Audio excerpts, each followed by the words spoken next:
Are you happy with the West Ham signings? What about the news that potentially West Ham have already approached a couple of other managers to see what they think? Is it the last days for Potter? Does he have to win at Nottingham Forest at the weekend on Sunday? Let's get into this one because there's a lot to dig into. So right now, of course, we've got the two signings that have just come on board. It's almost like the board, David Sullivan said, right, we've got to get these players. We've got to get these players, right? And I'm forever hopeful. I'm sure you are too, if you're a West Ham fan. But let's say any fan of any club, you're always going to be hopeful that any signing that your club makes, you're hopeful that they're going to be a success. But Magassa coming in, yet to be confirmed as the making of this video. Fernandez just being confirmed. And possibly got another one coming in as well. Still looking out for a couple more potentially, even a goalkeeper. But, is it really, should we be really excited about these players? The thing is, they might be great. We could get really excited. But until we actually see them playing in a West Ham shirt, in the formation that Potter picks, I really can't. I can't get excited. It's kind of a muted enthusiasm, if you know what I mean. It's just that, well, the board have done their part, but I'm not sure that they have done their part correctly. In this case, well, they haven't done their part in actually getting players in early, and this is a blame at Potter as well. But now it's a last-ditch effort just to get these players in, and it's almost like you're blindly throwing darts at a dartboard, and hopefully you're getting a treble top or a bullseye or whatever. It just doesn't seem right. And what is it about going in with relegation teams and buying their players? Now sometimes it works out, other times it doesn't. And also, a couple of these players that we're getting in, they're really young. Juve is a young player. Fernandez is a young player. Magassa isn't that old either. So then you question, well, how mature are they? How experienced are they going to be? For a West Ham team that is really struggling, what's the formation going to be? Where's Potter going to fit them in? Are these Potter's choices? Is he happy to play them? There's lots of questions here. Then you got to look at Paqueta, and then you got to look at the players that have already gone. Kudus gone, Alvarez is gone, and you wonder, should I be excited about these players coming in? Should I be excited about, West Ham have done business? So I'm kind of 50-50. Yes, I'm excited. I'm hopeful. I'm definitely hopeful that West Ham have done some decent business here. But I'm not sure they've done their bloody homework here. That's the thing. I just don't think they've done the homework properly. You're going blind on these players, effectively.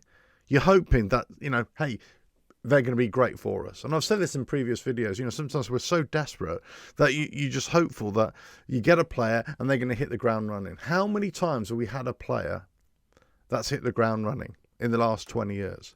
That's been an instant success. Very, very few. The only one I can think of in terms of a signing, and that was a loan signing, and that was Jesse Lingard. That's the only, and those only for the first few games. Then he started to peter off afterwards a little bit. But for me, he was a very fantastic signing that hit the ground running. And it was during that COVID period where we were having that bit of a peach of a moment. But apart from that, and you've got to ask yourself, where are they going to play? Who else is leaving the club? Are we getting better with these signings? Or if you do the pluses and minuses, if you add up all the sums here, then are we a worse team? Now, if we kept Kudus, if we kept Alvarez, if we keep Paqueta, and then we add these, and maybe got rid of Suchek, maybe got rid of JWP, maybe got rid of I don't know, maybe got defenders. We don't even know if Aguero's going now as well. We actually have no idea, because there could be a reason that he's going. So if you're losing some of those other players, but gaining in some of these players, you think, okay, yeah, we're strengthening midfield. But then you got to look at the tactics and also the formation. Now, I've been talking a lot recently about some friends about the formation West Ham. For me, there's a lot of this, 4-3-2-1, all this kind of bollocks. Effectively, it's what I'm about to say is effectively the same thing. 4 at the back, 5 in midfield, 1 up front. And basically, you're playing your winger midfielders who have defensive responsibilities to bomb forward. So that's what I would be. Now, others would say 4-2-3-1. It's tantamount to exactly the same thing. Or 4-3-2-1. It's the same thing, right? It's a 4-5-1. But you just got fluid wingers up and down. That's probably the only formation that I can think of that's going to give us a chance to flood the midfield, give us a chance defending the ball, but also enable us to go forward. Now, this is depending on whether Potter wants to do that and whether he's going to fit these players in. I'm not convinced by Potter, I've already said. Now, other people, come on and say, well, who else would you get? If you get rid of Potter, who are you going to get? And it's too early to get rid of Potter. Well, it isn't. Let's say Crystal Palace a few years ago, everybody was mocking them for getting rid of their manager, De Boer, after three matches, right? But they had a point. If it's clearly not right, they could see clearly that it wasn't working. They had to get rid. Now, granted, it was only 3 games for Crystal Palace. He hadn't had half a season with them. We've got data on Potter, and it's just got from bad to worse. It went worse last season, and he started even worse now. Now you're going up against tough teams for West Ham. You're going against tough teams, Nottingham Forest, away. I don't see us getting a point there. Spurs at home, don't see us winning. And Crystal Palace, again, don't see us winning. So again, that will be 6 games into the season, including Carabao Cup, without a win. Now, okay, of course, if we win, then obviously, things will start to change. We'll build momentum. There'll be a bit more positivity in the fan base, all that kind of stuff. But the writing's on the wall for Potter. So I kind of question, well, who are these signings for? Are they for Potter? Did he want them? Are they his kind of players? Is he doomed to fail because these players aren't going to work? How long is it going to take for them to bed in? How long is it the board going to give Potter to do his job? But it comes back to some fans will say, well, who are you going to get in then? Well, the thing's, I don't know. I don't know who I would get in. You pay me £500,000 a year or £1 million a year to be director of football. I'll fucking tell you. But until then, I'm just like you. I'm just like a fan, just like anybody else. It's the club's decision to put in the right man for the job. Now, already, we're hopeful. We're hopeful that if Potter does get sacked, and because he can't turn it around, because you're always hopeful that your manager can turn it around. You're always hopeful that your players can turn it around. But I just don't see it. That's the problem. I just don't see it. So, we've already been linked with Ange Postecoglou. Well, linked is a stretch. Some people are throwing names out, and these are managers that have been in the Premier League, right? Ange Postecoglou. Jose Mourinho just left Fenerbahce. Oh, the irony that Fenerbahce have just signed Alvarez on loan from us, and then he's sacked the manager, Mourinho, and guess what? He might be coming to us. Well, he might be. There's a chance. Do you want Mourinho at our club? Some people would, give me, a year, 2 years ago, I would have said yes, definitely, because he's a winner. But I'm not sure any manager coming into the shit show that is West Ham could do any better, could do anything. I'm not sure. I'm not sure Jose Mourinho would come in. We wouldn't get the style of football that we want, but we could get the results.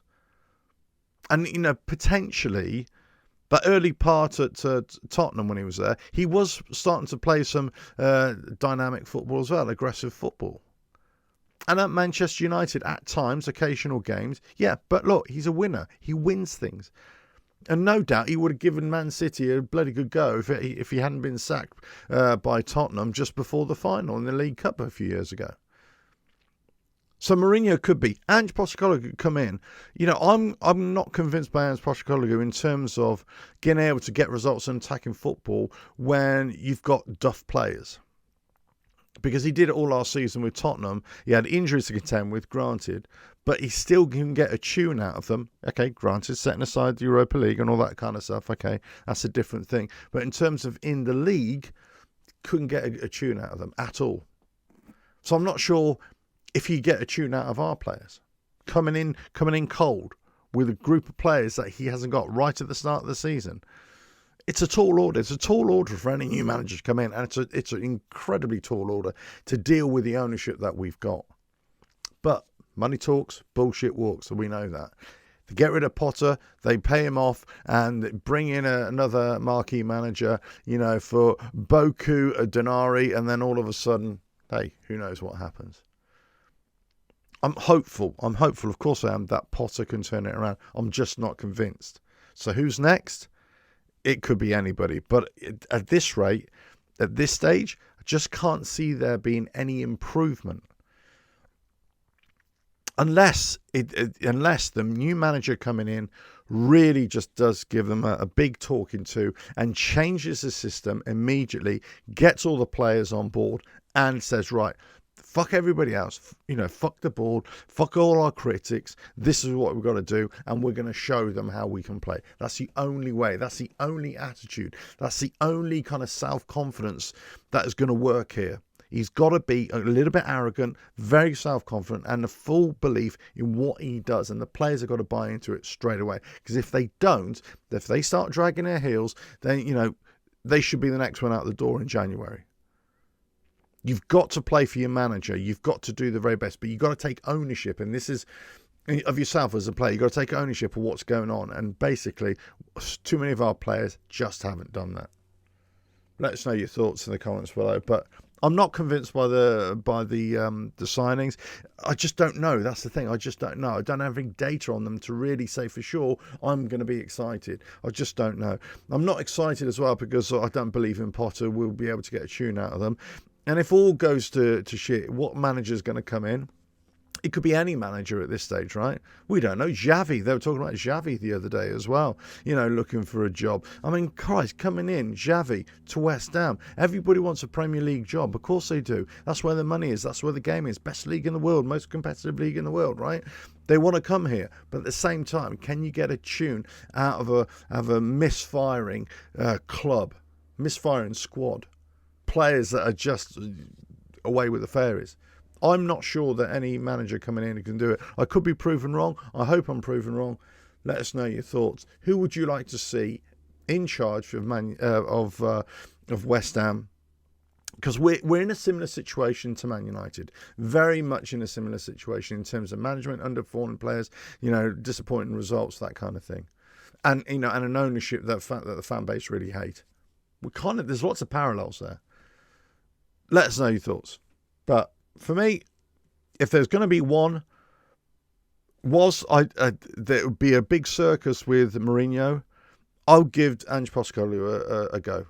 Although I'm not convinced by him, I would give it. Xavi, I'm just not sure because he's unproven in the league, in the Premier League. But wherever he's gone, he's won as well. So, hey, who knows? Let us know your thoughts in the comments below. Up the Hammers. Let's see how we get on Sunday. Hopefully get away. If we're going to come away with a win, fantastic. If we draw, hey, that's fantastic. That's a start, isn't it? But the future for Potter, I'm just not sure. Not sure. Let us know your thoughts. Catch you again. Bye now.